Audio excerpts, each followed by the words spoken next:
What yo looking at, boy? What yo looking at, boy? What yo looking at, boy? You're gonna blow up. I'm gonna explode you, and you are just going to be gone.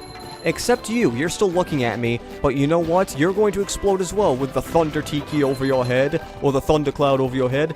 Well, hey, my fellow video gamers and Let's Players, I'm JodoPlays, and welcome back to another episode of Let's Play Spongebob Squarepants Battle for Bikini Bottom. In the last episode, we started Sand Mountain. That's kind of funny. I was hesitant to call it that, because this mountain's actually called Sand Mountain. But we started Sand Mountain by doing the first hill thing, Guppy Mound, and the second hill thing, Flounder Hill. And we did the very hard thing on Flounder Hill, luckily. So, in this episode, we are going to be going to the actual Sand Mountain. Well, you know, it's kind of funny that when we're about to end the level, we finally do Sand Mountain.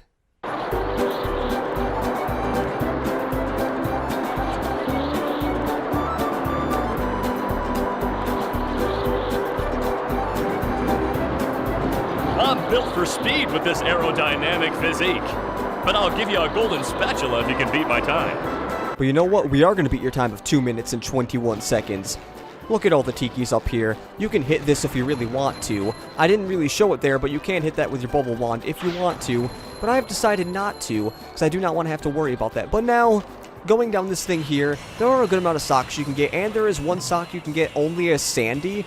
So it kind of gives Sandy more of a prominent role to actually be in this level. Because a lot of these things, like, you know, you have to do the challenges as SpongeBob, so it's like, wait, what do we do as Sandy? Well, you could do an optional thing as Sandy. Well, technically, all the stuff in this level, you don't have to do as Sandy. What I mean by that is you can get all the golden... Actually, no. You can get only like stuff as SpongeBob. I forgot that. You do technically need Sandy to get all the golden spatulas, because you need Sandy for that one golden spatula. And also that one sock right up there, as you saw with the little Texas swing thing. Now... One, I think we just killed a whole bunch of people, because there was some people there. I remember seeing the people there. Okay, well that's not good. Also, I think I contemplated if there were 3 socks in this level here, in this slide, and turns out there are 3 socks in the slide. And there is a really annoying thing with those, like, there's these, snowballs that keep falling from nowhere. It's supposed to be, maybe it's like death snow. That's a weird thing to think of. Death snow. I'm not a death metal singer, so I can't do something like that. That kind of reminded me of this thing from, like, Thunder Horse, which was a, I believe it was an Xbox 360 exclusive song to Guitar Hero 2. And after this, I feel like I'm gonna have to, like, change the volume in my left ear, because my left ear is for some odd reason, my left ear is hurting. I don't know why, but it is. Now... Luckily, we got over here with like 50 seconds to spare, which is really cool. I could have actually got over here with a lot more seconds to spare, but since I wanted to get the one sock, I kind of made it so I didn't have to do that. Because all I'm trying to do here is I'm just trying to get the time. If I didn't want to get the sock, I probably could have got, maybe like a minute. Damn it. Oh my god, that is okay. Well, I guess the world wants me to retry this. Well, first, actually, yeah, let's go to the top. That's Myrtle Lair. This is Sand Mountain. Let's defeat robots on Sand Mountain. For the love of goodness, I hope I can really do this correctly. I missed the 50 shiny object, but I got the ultra shortcut, though. That shortcut's basically just drop all the way down there, and you can skip all that little circular stuff. It makes it a lot easier, so when you're actually not having to get the sock, you get to this part around here with like a minute to spare, and that is really good on this time trial, because you really don't want to mess around with how much time you have to spare. And I remember, I think this is one of the levels that has a very hard turn to do. I'm not exactly sure though, but I have really no perfect way of going through here. I kind of just go through any of the paths and hope I go to a good path.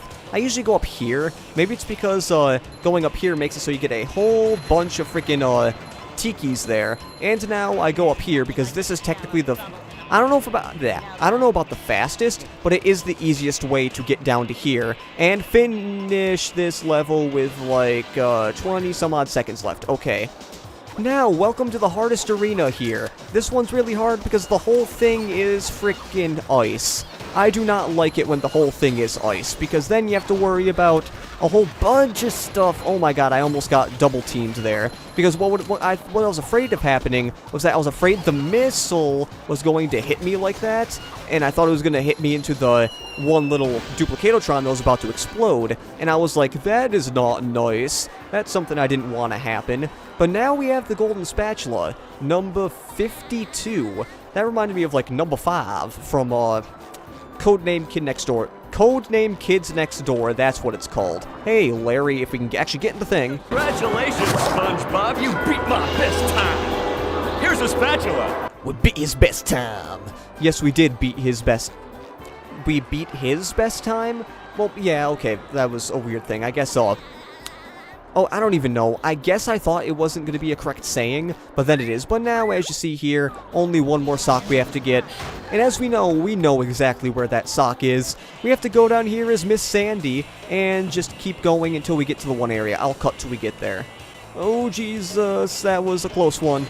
Now, going here as Sandy, what you want to do is once you get up here, you want to use your lasso technique so you can lasso onto here.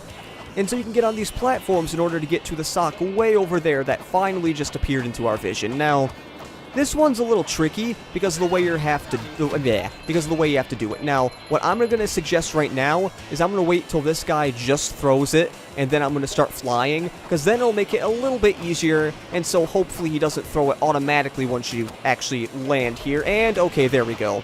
That is how you get the last sock of this area, and... since we have everything at Sand Mountain, let's just go all the way back to on top of Shady Shoals, because you know what? That's kind of what we have to do. Now, this episode, I do not want to end it at 8 minutes, so you know what we're going to do?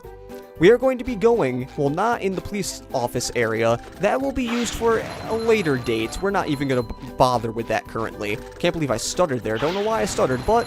here we need 40 golden spatulas to get into, and you know, we might as well go here. This is Industrial Park. Let's go. Wow, that robot looks like Patrick, and its breath seems just as bad. This day just doesn't seem to be getting any better. SpongeBob, hurry! Squidward's in more trouble than a chili relleno in a pan of grease. We have to help! You're right, Sandy. But if that robot really is like Patrick, he'll eat us for dessert. What should we do? Well, we better figure something out, and pronto! Maybe that button on his back is a self-destruct. I'll try to hit it. Good idea, SpongeBob, but it's time to stop yapping and get to it!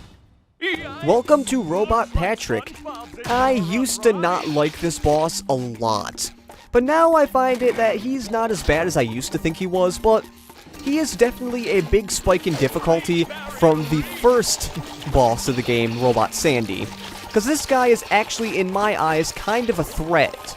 I mean, it's a threat because he can actually damage you really easy, whereas Robot Sandy really couldn't damage you that well. Now, what they really want you to do there is they want you to go down there as SpongeBob and then use your bubble wands like that, like jump up and then use your bubble wand, but you really don't need to do that. You can just use your bubble bowl, because that'll at least make it so you have some practice for the second time you have to do this as SpongeBob, where it's not as easy, and you have to make sure you get this pretty well. But right here, well, that one's actually a little far, but I believe we can still hit him like that. I guess we don't have to worry about I don't think we have to worry about hitting him right where the sign is on his back. As long as we hit him on his back, it is fine. Now, one thing I have to say about this boss is that the music, I've always loved this music. Even though I used to not like this boss, I always had a very kind part of my heart, I guess you could say, for this music here. Because it's not like a usual boss, but we have a cutscene here.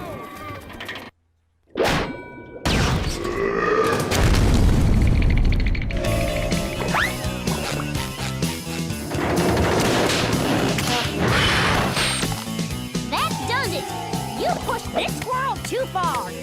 Get ready for a hot fudge twister, Texas style. What is... Now welcome to the part of the boss where I had no idea what you're supposed to do as a kid.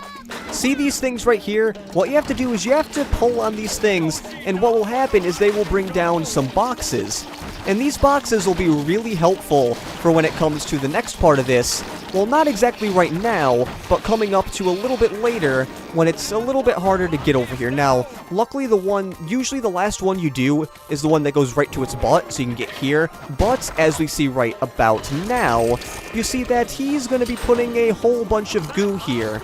And kind of like Announcer Fish is saying, the hot goo could melt anything, and that is why we have to put the boxes down. Because if we don't have the boxes, we don't have a easy way to get through there. Now, as a kid, I always wondered how the heck you were supposed to do this, and that was actually good aim. He kind of thought where I was going to be going, but he did not get it correctly. Now, usually what I do here is I kind of just always fly around on these things. I guess I couldn't really think of what I was talking about, that's why I had to stop there for a second, but I usually just always fly around on the Texas hooks to make it so you can just get over here and then do that. Now, I remember as a kid what I would do is I wasn't so sure about going, okay, which direction you going? You're going that direction, okay.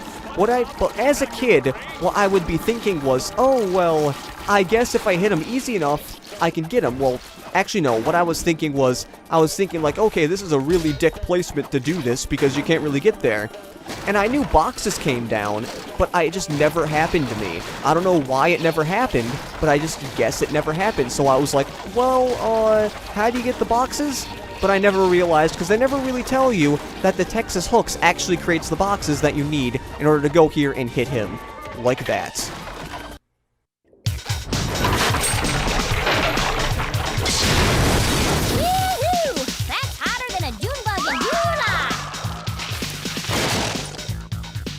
It's time to roll out some robot punishment.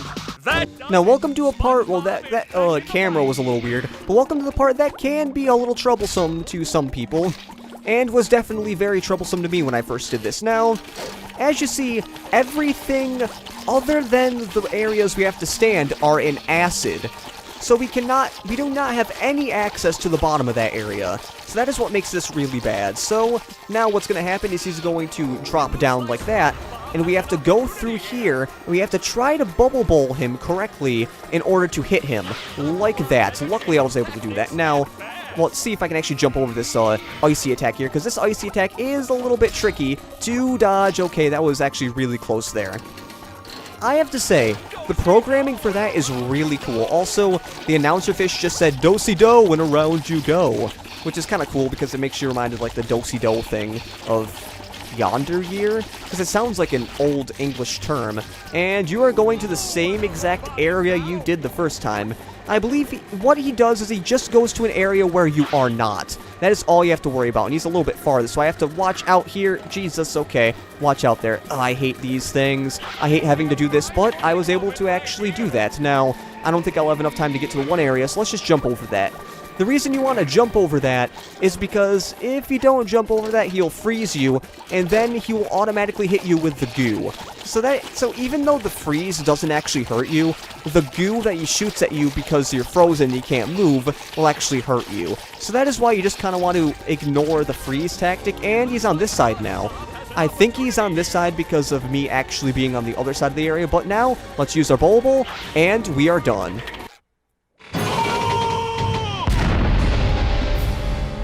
Thanks for saving me, guys. I never thought I'd say this, SpongeBob, but I owe you big time. Thanks, Sandy. We'd still be popsicles if it wasn't for her. Aw, shucks. You fellers are gonna make me blush. I think I have fudge in my pants. Man, that's gross, SpongeBob. That is really gross. We did not need to hear that. I'm sorry, Plankton. The Chum Bucket lab is locked up tight. I don't know if I'll ever get enough golden spatulas to get in. Yes, it's the Chum Bucket security system. I designed it myself. It makes me so proud. It was meant to keep out the hateful throngs of the unwashed. Unfortunately, I never figured I'd be on this side of it. So what are you gonna do, Plankton? We, of course meaning you, are gonna have to go out there and get those golden spatulas! Or I'll never get back into the Chum Bucket and regain control of my robots. What was that? I said, will I ever get back into the Chum Bucket to stain all my pots? Yes. Something's fishy here. Now, if we talk to him again... Keep looking for golden spatulas, SpongeBob! I'm sure that my robots out there have some. Hey, you call them your robots. No!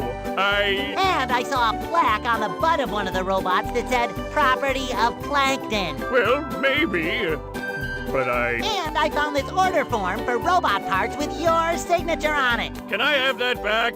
I need it for my tax write-off. I think you've been pulling my leg this whole time. Well, duh! I'll bet you made all these robots. And after I get inside the chum bucket and figure out how to stop them, I'm gonna tell everyone. Fine, tell everyone. Be a big tattletale. I'm still smarter than all of you. And there's yet another thing he'll say. Maybe this day won't be mine. Or the next. Or possibly even the next, or the next. Or the next, or the next. Or the next, or the next after that. But the one after the next, after the next, after the next, after that. Well, that one after that, right next to that one, that will be my day. I always loved that dialogue from Plankton. Anyways, that is about it for this episode of Let's Play Spongebob Squarepants Battle for Bikini Bottom. In the next episode, we are going to be exploring the third area of Bikini Bottom, as well as going back to a few areas and getting the last 2 stocks of jellyfish fields, which one of them I forgot to do after getting the bubble bowl, and one we need the cruise bubble for, which, oh, not that. This is the cruise bubble. Press the L button, you can do that. I might as well show that to you right now. But we also need the cruise bubble to get the last golden spatula in downtown Bikini Bottom and the last sock. So then we'll have everything done up to this point. And also we have to do some stuff in this area of Bikini Bottom, as I already mentioned. So that is about it for this episode. I've been JuddlePlays, and I'm saying see you later and goodbye.